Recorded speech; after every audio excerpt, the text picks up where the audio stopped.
சண்டைக்கோழி serial நாளைக்கான எபிசோடில் என்னெல்லாம் நடக்க போகுதுன்னு பார்க்கலாம் வாங்க. அதுக்கு முன்னாடி என்னுடைய சேனலை நீங்கள் சப்ஸ்கிரைப் பண்ணலைன்னா மறக்காமல் சப்ஸ்கிரைப் பண்ணிக்கோங்க. பக்கத்தில் இருக்கிற பெல் பட்டனையும் ப்ரெஸ் பண்ணிக்கோங்க. அலமேலோட அம்மா அப்பா 2 பேரும் சம்மந்தம் பேசுறதுக்காக காளிமுத்தோட வீட்டுக்கு வராங்க. இந்த விஷயத்தை கேட்ட விக்ரம் இங்கே பாருங்க, என் தங்கச்சிங்களுக்கு கல்யாணம் ஆகாமல் எனக்கு கல்யாணம் பண்ணிக்க இஷ்டம் கிடையாது, இனிமேல் இதை பற்றி பேசாதீங்க அப்படின்னு சொல்லிட்டு அங்கேருந்து போயிடுறாங்க. அப்போ அலமேலும் யோசிக்கிறாங்க, மாமா நீ எதுக்காக இந்த கல்யாணத்தை வேண்டான்னு சொல்கிறேன்னு எனக்கு நல்லாவே தெரியும். அந்த காவிரியை மனசில் வச்சுக்கிட்டு தானே இப்படியெல்லாம் பண்ணுற, நான் எதையுமே நடத்த விட மாட்டேன் அப்படின்னு யோசிச்சுட்டு இருக்காங்க. இன்னொரு பக்கம் விக்ரம் அமுதாவுக்கு மாப்பிள்ளை பார்க்க சொல்லி ஒரு புரோக்கரை பார்க்கறதுக்காக போகிறாங்க. அந்த புரோக்கர் கிட்ட ஒரு கடையில் டீ குடிச்சிட்டே பேசிகிட்டு இருக்காங்க. அமுதாவுக்கு நீங்கள் ஒரு நல்ல மாப்பிள்ளையை பார்க்கணுன்னு சொல்ல அவங்க சென்னையில் ஒரு இடம் இருக்குது, ரொம்ப நல்ல இடம் அப்படின்னு சொல்லிட்டு இருக்காங்க. அப்போது அங்கேயே பேசி முடிச்சிடலாம், அவங்க என்ன கேட்டாலும் நான் செய்கிறேன் அப்படின்னு 2 பேரும் பேசிகிட்டு இருக்காங்க. அதே இடத்துக்கு நந்தினியும் புலிமுருகனும் வராங்க. ஒரு இடத்துல காரை நிறுத்திட்டு நந்தினி புலிமுருகன் கிட்ட காரை விட்டு இறங்க சொல்கிறாங்க. விக்ரமோட ஃபோட்டோவை கொடுத்து அங்கே 4 பேர்கிட்ட விக்ரமோட ஃபோட்டோவை காமிச்சு விசாரிக்க சொல்கிறாங்க.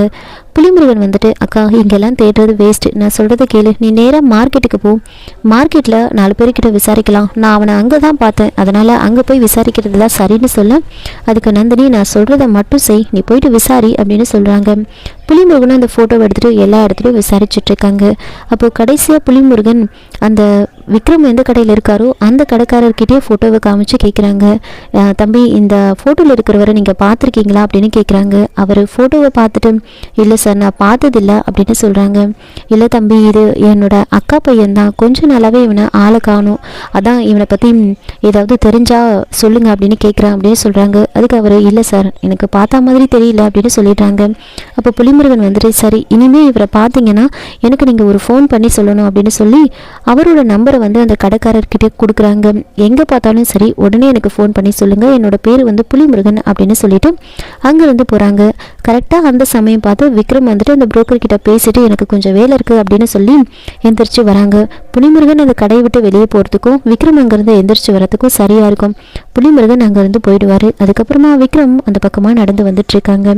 அப்போது அங்கே ஒரு மெக்கானிக் ஷாப்பில் விக்ரமோட கார் நின்றுருக்கிறத பார்க்குறாங்க. அந்த காரை பார்த்த உடனே விக்ரம் அப்படியே நின்றுட்டு காரையே பார்த்துட்டு இருக்காங்க. அவருக்கு அந்த ஆக்சிடென்ட் ஆனதெல்லாம் லேசாக ஞாபகம் வருது. அதுக்கப்புறம் அந்த கார் கிட்ட பார்க்குறாங்க, அப்படியே அந்த காரை தொட்டு பார்க்குறாங்க. இந்த காரை இதுக்கு முன்னாடி நாம் எங்கேயோ பார்த்தா மாதிரி இருக்கே அப்படின்னு யோசிச்சுக்கிட்டே தொட்டு பார்க்குறாங்க. அந்த காரை தொடும்போது எல்லாம் அவர் கார் டிரைவ் பண்ணது அதெல்லாம் அவருக்கு ஞாபகம் வருது. அப்போது விக்ரம் அந்த காரை பார்த்துட்டு இருக்குதா அந்த மெக்கானிக் பார்க்குறாங்க. மெக்கானிக் நேராக விக்ரம் கிட்ட பேசுகிறாங்க, என்ன சார் கார் அப்படி பார்த்துட்ருக்கீங்க அப்படின்னு கேட்குறாங்க. இல்லை இந்த கார் ரொம்ப நல்லாயிருக்கு அதான் பார்த்துட்டு இருந்தேன் அப்படின்னு சொல்கிறாங்க. சார் கொஞ்ச நாளைக்கு முன்னாடி ஒரு ஆக்சிடெண்ட்டில் இந்த காரை அப்பளம் போல் நொறுங்கி வந்தது, இப்போ அதை பட்டி டிங்கரிங்லாம் பண்ணி இவ்வளோ சூப்பராக மாற்றி வச்சுருக்கோம் சார், வேணும்னா நீங்கள் இந்த காரை வாங்கிக்கோங்க சார் அப்படின்னு சொல்கிறாங்க. அப்போது விக்ரம் ஐயோ என்கிட்ட அவ்வளோ பணம்லாம் கிடையாது, நான் ஒரு சாதாரண டிரைவர் அப்படின்னு சொல்கிறாங்க. டிரைவராக இன்னும் சூப்பராக போச்சு, உங்கள் ஓனர்கிட்ட சொல்லி இந்த காரை வாங்க சொல்லுங்கள் அப்படின்னு சொல்கிறாங்க. அப்போ விக்ரம் சரி நான் சொல்லி பார்க்குறேன் அப்படின்னு சொல்கிறாங்க. திரும்பி போகும்போது அந்த காரோட நம்பரை பார்க்குறாங்க. அந்த நம்பரை பார்த்துட்டு ஏற்கனவே பார்த்த மாதிரி இருக்கே அப்படின்னு யோசிச்சுக்கிட்டே விக்ரம் அங்கேருந்து போகிறாங்க. புவனா காய்கறியெல்லாம் கட் பண்ணிட்டு இருப்பாங்க. அப்போது மகா அங்கே வராங்க. அண்ணே இன்னைக்கு நான் சமைக்கட்டுமா, எனக்கு மைண்டு ரொம்ப ஸ்ட்ரெஸ்ஸாக இருக்குது, அதனால் இன்னைக்கு நான் சமைக்கிறேன்னு சொல்ல அப்போ புவனா சரி நீயே சமை நான் உனக்கு ஹெல்ப் பண்ணுறேன் அப்படின்னு சொல்லிட்டு இருக்காங்க. ஈஸ்வரன் அங்கே வராங்க. என்னம்மா காவேரி இன்னைக்கு உன்னோட சமையலா அப்படின்னு கேட்க ஆமான்னு சொன்ன உடனே உன்னோட சமையல்னு சொன்ன உடனே எனக்கு இப்போவே பசி எடுக்குது, சரி நான் இருந்து சாப்பிட்டுட்டே போகிறேன் அப்படின்னு சொல்லிட்டு இருக்காங்க. அப்போது கரெக்டாக அந்த சமயம் பார்த்து விக்ரம் அங்கே வராங்க. விக்ரம் வந்த உடனே மகா அப்படியே தலை குனிஞ்சிக்கிறாங்க. ஈஸ்வரன் விக்ரம் கிட்ட என்னப்பா முருகா அப்பா எல்லா விஷயத்தையும் சொன்னார், போன காரியம் நல்லபடியாக முடிஞ்சுதான், அப்போது கூடிய சீக்கிரமே உங்கள் வீட்டில் மேலே சத்தம் கேட்க போகுது அப்படின்னு சொல்லிட்டு இருக்காங்க. இவங்க பேசிகிட்டு இருக்கும் போதே மகா அங்கேருந்து எந்திரிச்சு போயிடுறாங்க. மகா விக்ரமோட முகத்தையே பார்க்க மாட்டாங்க. நேராக எந்திரிச்சு போன உடனே புவனா பின்னாடியே போகிறாங்க. மகா தனியாக போய் நின்றுட்டுருக்காங்க. அப்போது புவனா பின்னாடியே போய் மகா கிட்ட பேசுகிறாங்க. காவேரி என்னாச்சுமா சமைக்கிறேன்னு சொல்லிட்டு இங்கே நின்றுட்டுருக்க அப்படின்னு சொல்ல அதுக்கு மகா வந்துட்டு, இல்லை நீ எனக்கு ரொம்ப கஷ்டமாக இருக்குது, எனக்கு என்னோட கடந்த காலத்தை பற்றி தெரிஞ்சுக்கணும், நான் யார், இதுக்கு முன்னாடி நான் என்ன பண்ணிட்டு இருந்தேன், இப்படி எல்லாமே நான் தெரிஞ்சுக்கணும், சீக்கிரமே தெரிஞ்சுக்கணும் அப்படின்னு சொல்கிறாங்க. அதுக்கு புவனா, இங்கே பாருமா, உங்கள் அண்ணனுங்க அதை பற்றி தெரிஞ்சுக்கிறதுக்கு முயற்சி பண்ணிட்டு தான் இருக்காங்க, கண்டிப்பாக வந்து கூடிய சீக்கிரமே கண்டுபிடிச்சிருவாங்க அப்படின்னு சொல்கிறாங்க.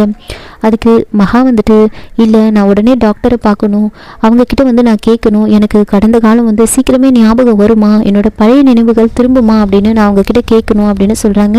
அதை கேட்டு புவனா, சரி இப்போவே நான் இந்த விஷயத்தை பற்றி உங்கள் அண்ணன் கிட்ட பேசுகிறேன் அப்படின்னு சொல்கிறாங்க.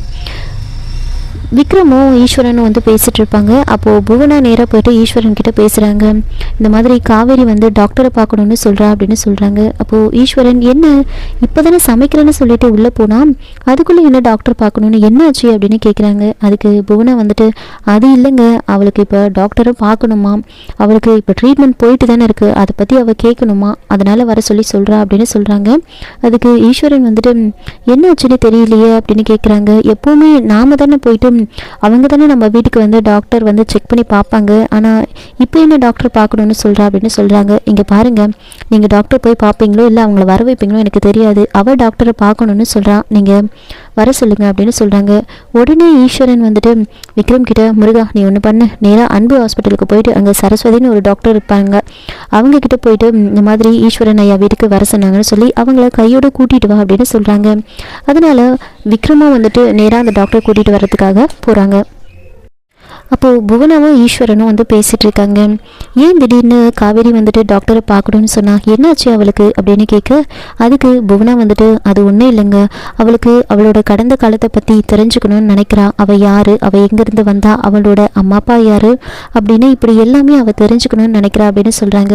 உடனே ஈஸ்வரன், ஏன் அப்போ நாம் நல்லா பார்த்துக்கலையே அவளை, நாம் ஏதாவது குறை வச்சுட்டோமா அப்படின்னு சொல்கிறாங்க. அதுக்கு புவனா, அதெல்லாம் எதுவும் இல்லைங்க, அவளுக்கு நம்ம மேலே எந்த ஒரு கஷ்டமும் கிடையாது, அவளுக்கு அவளோட கடந்த காலத்தை தெரிஞ்சுக்கணும்னு நினைக்கிறா, அதனால தான் வந்து டாக்டரை பார்க்கணுன்னு சொல்கிறா, டாக்டர் கிட்ட கேட்டு தெரிஞ்சுக்கணும்னு சொல்கிறா, இப்போது அவளுக்கு கல்யாணம் ஆயிருக்கா இல்லையான்னு கூட நமக்கு தெரியல அப்படின்னு சொல்ல, அதை கேட்டு ஈஸ்வரன், ஆமாம் புவனா, நாம் அதை பற்றி யோசிக்காமல் விட்டுட்டோம் பார்த்தியா, அவளுக்கு கல்யாணமே ஆயிருக்காது நாமளே முடிவு பண்ணிட்டோமே, இது நம்ம யோசிக்காமல் விட்டுட்டோமே, அவ சொல்கிறதும் சரிதான் அப்படின்னு பேசிகிட்டு இருக்காங்க.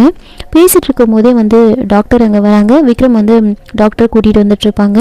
அப்போது டாக்டரை வந்து நேராக வந்து மகாவோட ரூமுக்கு வந்து கூட்டிகிட்டு போகிறாங்க.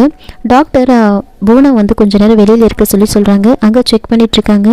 இங்கே விக்ரம் வந்து யோசிச்சுட்ருப்பாங்க எதனால் டாக்டர் வந்திருக்காங்க அப்படின்னு. இதோட இந்த எபிசோடை வந்து முடிச்சிருக்காங்க. என்னோட ரிவ்யூ பிடிச்சிருந்தா லைக் பண்ணுங்கள், மறக்காமல் சப்ஸ்கிரைப் பண்ணுங்கள். தேங்க்யூ.